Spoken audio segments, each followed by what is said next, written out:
नमस्कार, आप देख रहे हैं हमारा खास शो प्रार्थना हो स्वीकार और मैं हूं आपके साथ शगुफ्ता। आज हम आपको लेकर चलेंगे भगवान शिव के उस मंदिर में जिसके बारे में अक्सर कहा जाता है कि ये मंदिर द्वापर युग से ही अधूरा है। आखिर ये मंदिर 5000 सालों से अधूरा क्यों है, जहां मिलता है भारत का सबसे बड़ा शिवलिंग, जिसे उत्तर भारत का सोमनाथ भी कहा जाता है।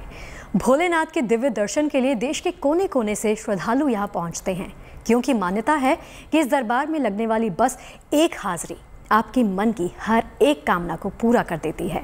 ओम नमः शिवाय।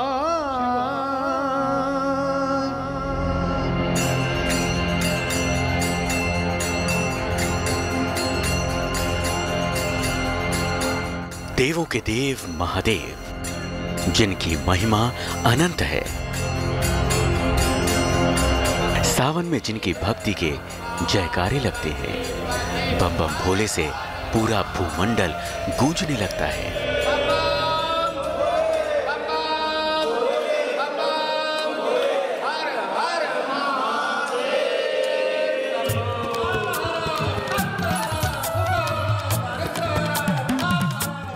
वैसे तो शिव के कई धाम हैं। हम सब शिव के 12 ज्योतिर्लिंगों की पूजा करते हैं, लेकिन शिव शंकर के इस धाम की महिमा किसी ज्योतिर्लिंग से कम नहीं है।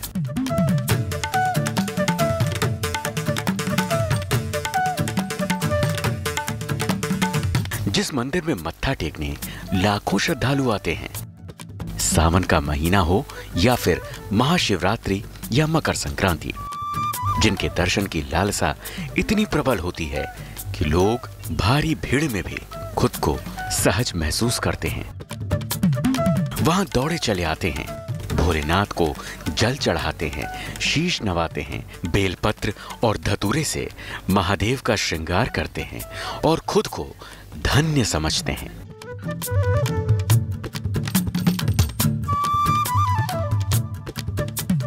आखिर कहां है शिव का वो अद्भुत दरबार, जिस मंदिर का शिवलिंग इतना भव्य, इतना विशाल है कि उसका निर्माण आज तक पूरा ही न हो सका। उस मंदिर का शिखर कभी नहीं बन सका।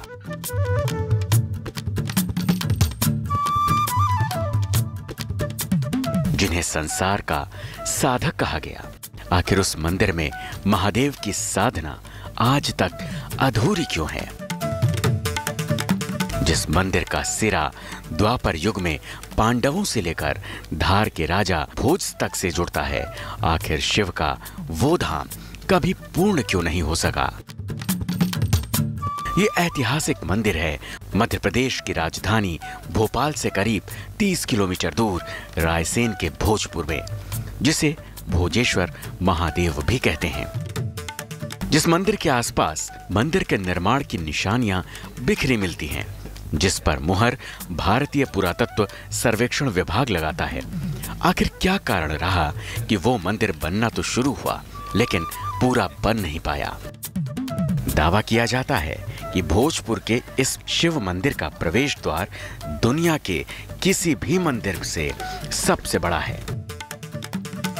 आखिर कैसे 1000 साल पहले, जब विज्ञान इतना उन्नत नहीं था, तो फिर इन 70 टन वजनी पत्थरों को कैसे मंदिर तक पहुंचाया गया होगा? भोजपुर के इस मंदिर में आकर मन स्वतः बैरागी हो जाता है। मन से सारे विकार मिटने लगते हैं। कैलाशपति की भक्ति से रोम रोम प्रफुल्लित हो उठता है।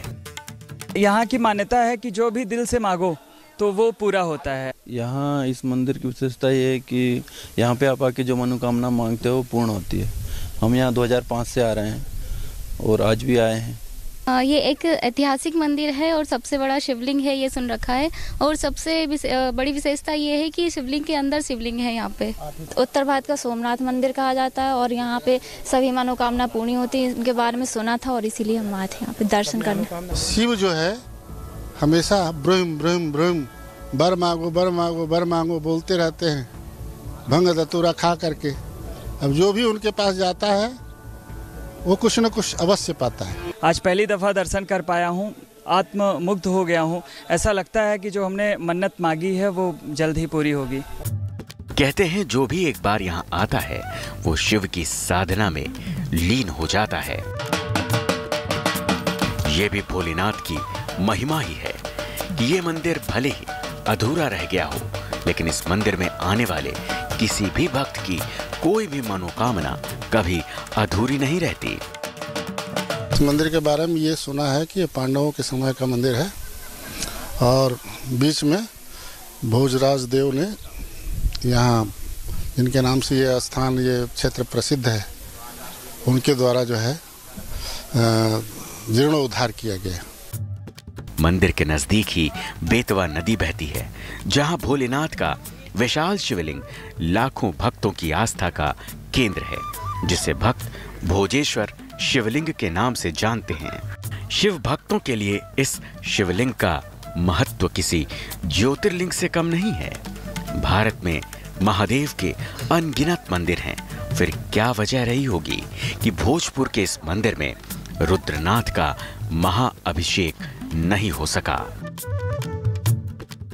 माना जाता है कि ये शिवलिंग द्वापर युग से यहाँ पर है, लेकिन इस मंदिर के जीर्णोद्धार की कथा परमार राजा भोज से जुड़ती है। भोजपुर के इस मंदिर की पहचान विशाल शिवलिंग से है। दावा किया जाता है कि एक ही पत्थर पर खड़ा ये विश्व का सबसे बड़ा शिवलिंग है, जो वास्तु शास्त्र का अद्भुत नमूना भी है और साथ ही साथ लाखों भक्तों की आस्था का केंद्र, जहां शिव अपने भक्तों का कल्याण करते हैं।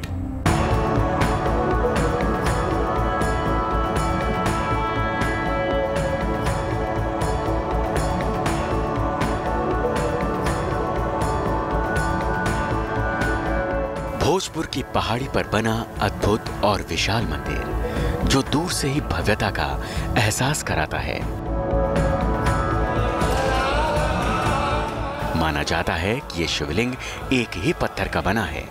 चिकने लाल बलुआ चट्टान से बने इस शिवलिंग को एक ही पत्थर से बनाया गया और जिसे विश्व का सबसे बड़ा और प्राचीन शिवलिंग माना जाता है। दावा किया जाता है कि आधार सहित इस शिवलिंग की ऊंचाई 40 फीट से भी अधिक है। मंदिर 115 फीट लंबा, 82 फीट चौड़ा और 13 फीट ऊंचे चबूतरे पर खड़ा है। शिवालय जो है वो 21.5 फुट लंबे हैं, टोटल वन पीस में है, एक ही पत्थर में है। उसके बाद में 7.5 फुट ऊपर है जलाधारी के, 14 फुट जलाधारी के अंदर है, नीचे फर्श पे रखे हुए हैं। उसके बाद 20 बाई 20 फुट की जलाधारी है जो वन पीस में, उसको ऐसा सेंटर गोल काट के ऊपर से उठा के पहनाया गया।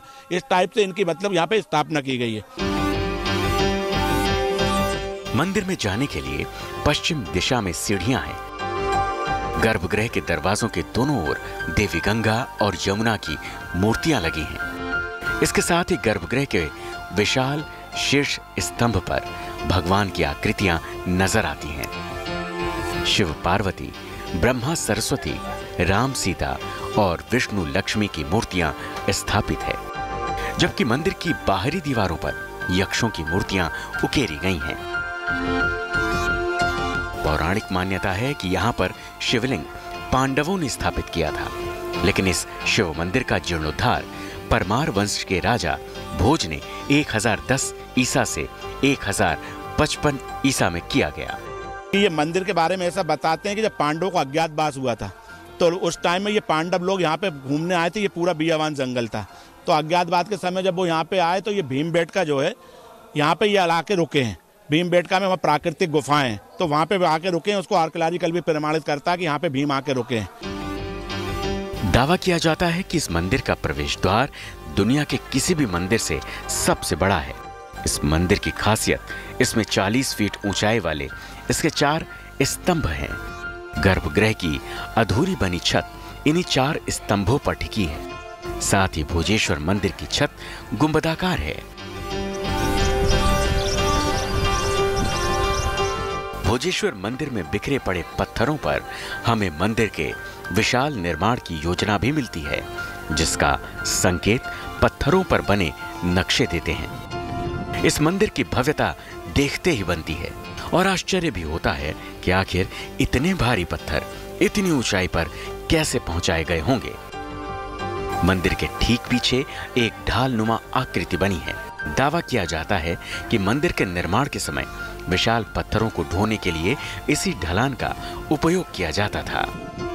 मंदिर में जगह जगह मूर्तियां बिखरी मिलती हैं, जिससे ऐसा लगता है कि ये मंदिर के निर्माण की सामग्री रही होंगी।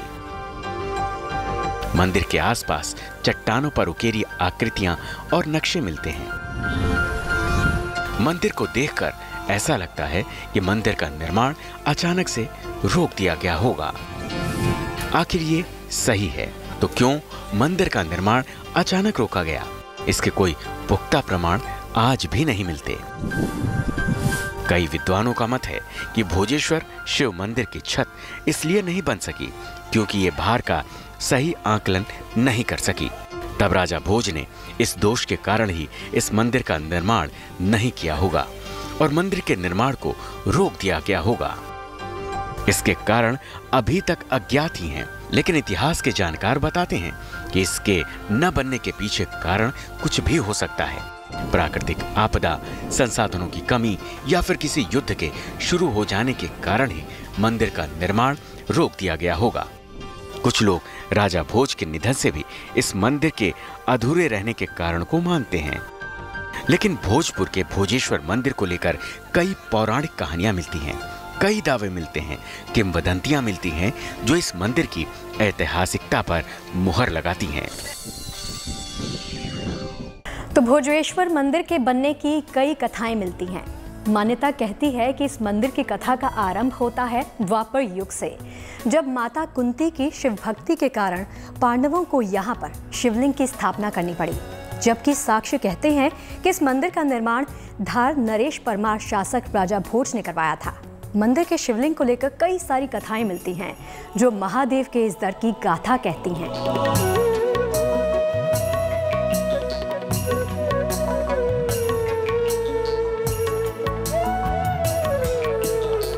हर शिव धाम की तरह यहाँ भी भक्ति की बयार बहती है।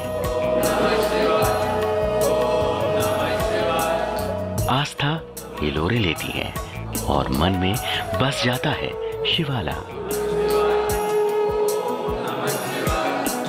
शिव के इस अलौकिक दरबार की महिमा जितनी निराली है, उतने ही उलझाते हैं मंदिर को लेकर मिलने वाले दावे। कहते हैं ये मंदिर कभी भी पूरी तरह से तैयार नहीं हो पाया।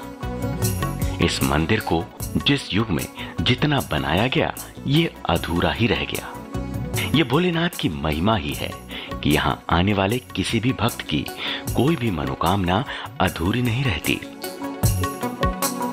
भोजपुर के भोजेश्वर मंदिर को लेकर सबसे प्रामाणिक कथा मिलती है महाभारत की। कथा कहती है कि पांडव अज्ञातवास के दौरान वन में भटक रहे थे, क्योंकि कौरवों ने पांडवों के साथ शर्त लगाई थी कि अगर वो इस अज्ञातवास के दौरान पहचान लिए गए तो फिर उन्हें 13 साल का अज्ञातवास भोगना होगा। कौरव से शर्त के अनुसार वो वेश बदलकर अपना जीवन बिता रहे थे। उनके साथ माता कुंती भी थीं। माता कुंती शिव की उपासना किए बगैर अन्न भी ग्रहण नहीं करती। तब माता कुंती के लिए भीम ने अपने भाइयों के साथ यहाँ विशाल शिवलिंग की स्थापना की, लेकिन वो एक रात में मंदिर का निर्माण नहीं कर सके।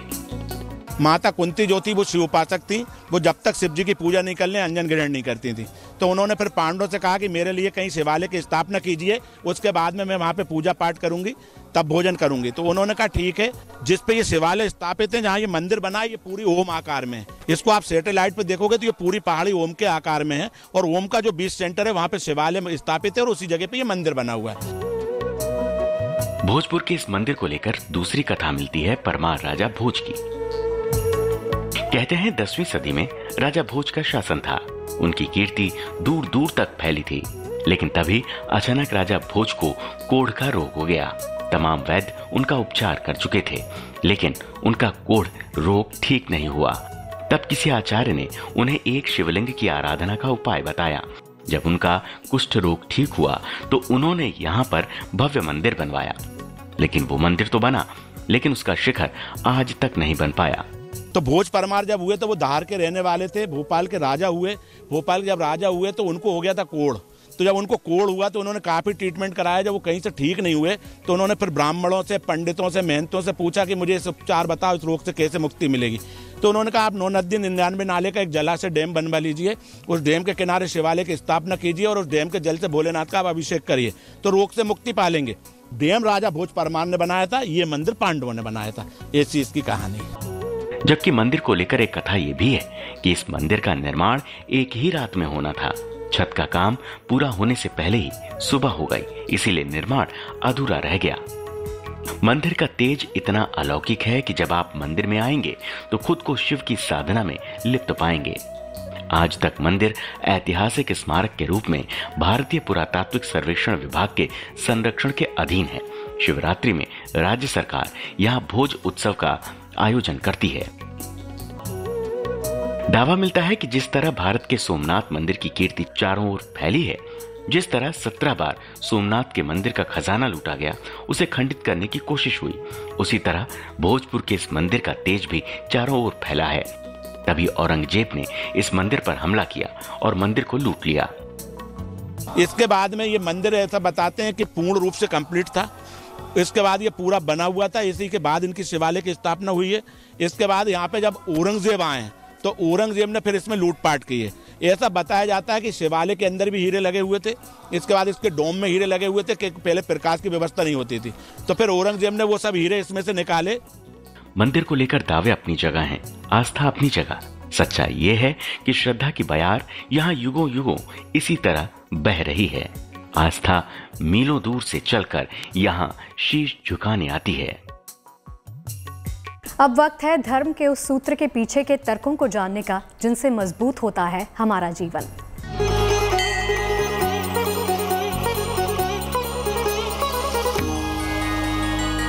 खड़ाऊं ये प्राचीन परंपरा थी हमारे शास्त्रों की, धर्मों की। खड़ाऊं पहले हमारे यहाँ चमड़े के सामान को या चमड़े के जूते चप्पल को इसका प्रयोग वर्जित बताया गया था शास्त्रों के द्वारा। तो चमड़े की वस्तुओं को पैर में धारण करना शास्त्र के द्वारा अशुद्ध माना गया था, इसलिए इसको पहनना चाहिए। इसको पहनने से मस्तिष्क अच्छे तौर से काम करता है, हमारी तमाम मांसपेशियां स्वस्थ रहती है, रीढ़ की हड्डियों में भी किसी प्रकार का कष्ट नहीं होता। प्लस साथ में आप खड़ाऊं पहनकर मंदिर में भी प्रवेश कर सकते हैं। ऐसी एक व्यवस्था हमारे शास्त्र में परमिशन बताई गई है।